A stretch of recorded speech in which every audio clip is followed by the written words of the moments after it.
Good day, everyone, and welcome to another creative episode. Thank you all for joining me. Absolute pleasure to be with everyone here today. In today's episode, what I wanted to show you guys is how to redo or rework an artwork.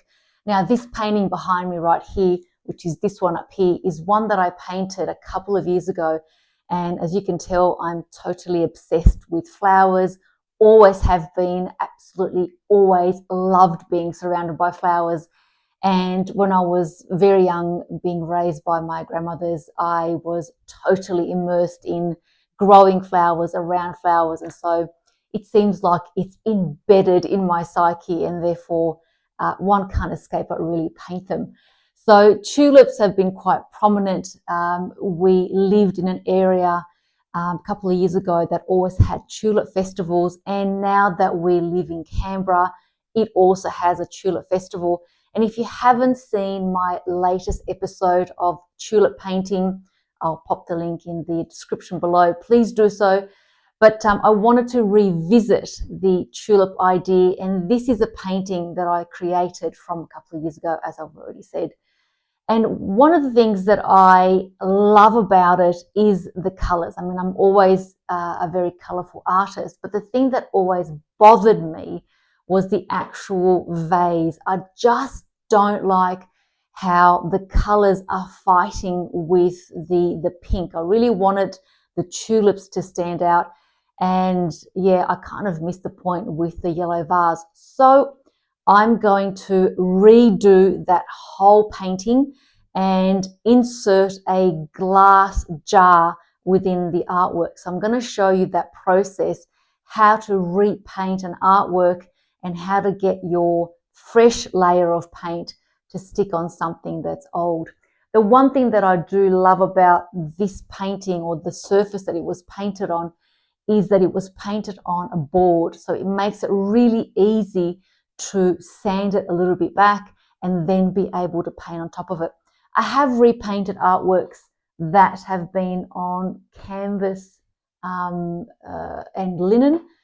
However, I find this is a little bit easier. So let's go through that process. I'm going to take you through that entire process and how to rework and repaint a painting.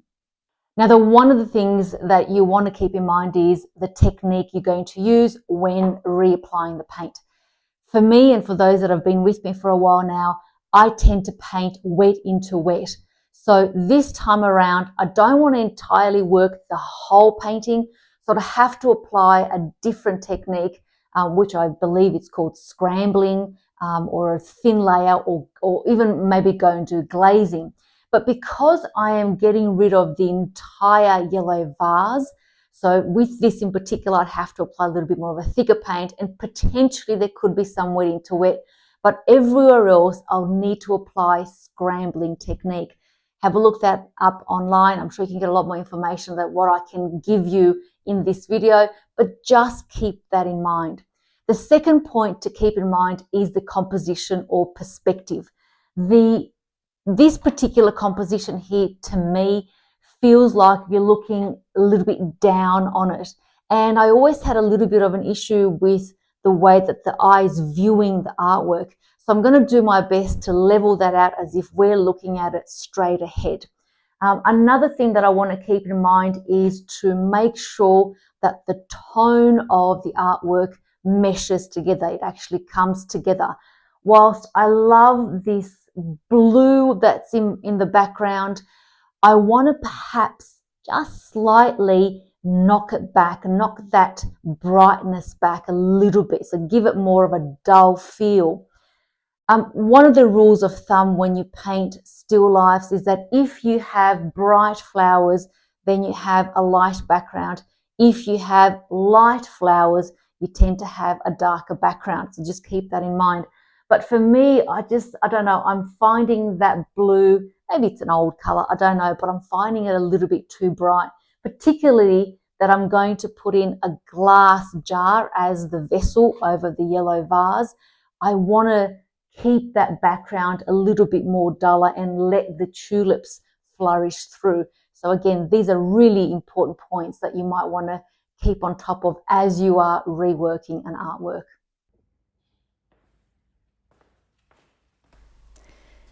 Keep in mind, if you have varnished your artwork, you will need to sand back that layer before painting. Now I'm using a semi-coarse sandpaper, which is taking off enough paint that the surface beneath is left with grooves, which will enable new paint to adhere to.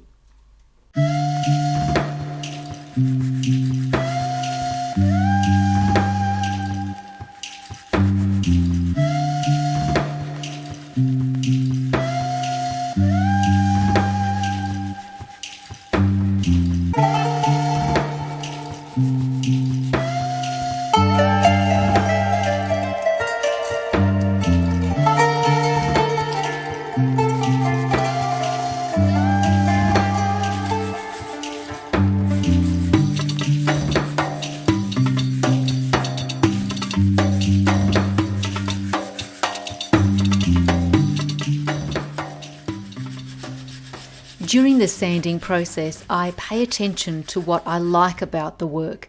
Leaving some original edges intact makes for an interesting painting.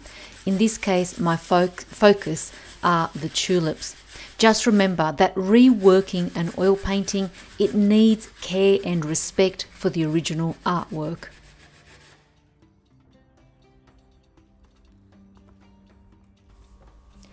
Once you are happy with the sanding process, make sure you clean the paint dust off.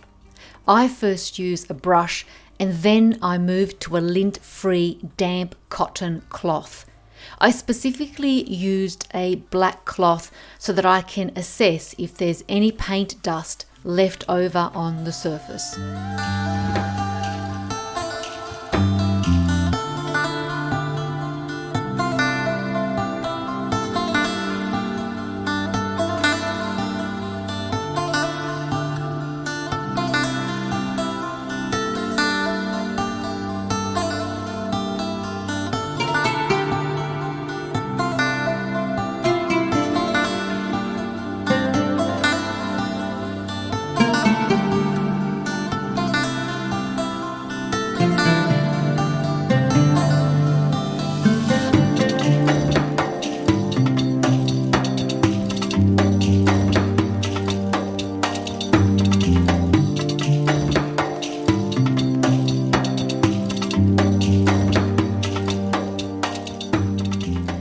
I spend some time mixing the background tone before any paint application. This is where I take my time.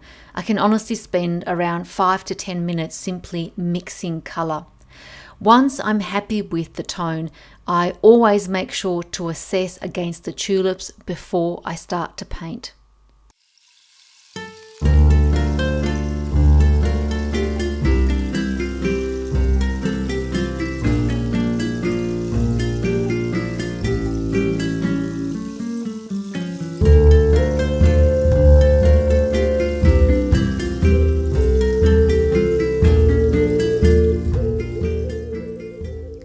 My main focus is to keep the brush strokes light, particularly around the tulips. I don't want to lose that light, soft integrity, so I'm paying a lot of attention to the original artwork and how the flowers sit and move in the painting.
Up to this point, I was very pleased with the background tone, which I knocked back its intensity and I added some warmer highlights within the tulips. Because I had a busy family schedule, which meant not being in the studio for nearly 2 weeks, I rushed painting the glass vase and the foreground. 2 weeks later, I am now going to rework the foreground and the vase. So remember, do not be too hard on yourself. If you make a mistake, it is not the end of the world. A mistake is a brilliant doorway disguised as an opportunity.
So thank you all for watching. Thank you so much for your support. Thank you for your kindness and compassion and the wonderful support that you give through by watching my videos and through your comments. If you do have any questions, please feel free to comment. I will do my absolute best to give you as much information as I have gathered throughout my painting journey. Also, let me know if there's something that perhaps you might want to see going forward, or some other ideas that you want explored. More than happy to put in as much information as I have at my fingertips or as I've learned. I don't know everything, and I certainly am also learning myself as I go along, but I'm more than happy to share that knowledge that I have, and hopefully it will help somebody along their journey right now. I always like to leave you with something positive, and remember that this is really your journey. We all like to receive somebody else's approval and maybe have someone else validate our work, but your work is unique to you, so never give up, never allow others to deter you from what you love to do. While you are in this world, you are the light of the world, and make sure that you shine that light as bright as you can. Until next time, bye.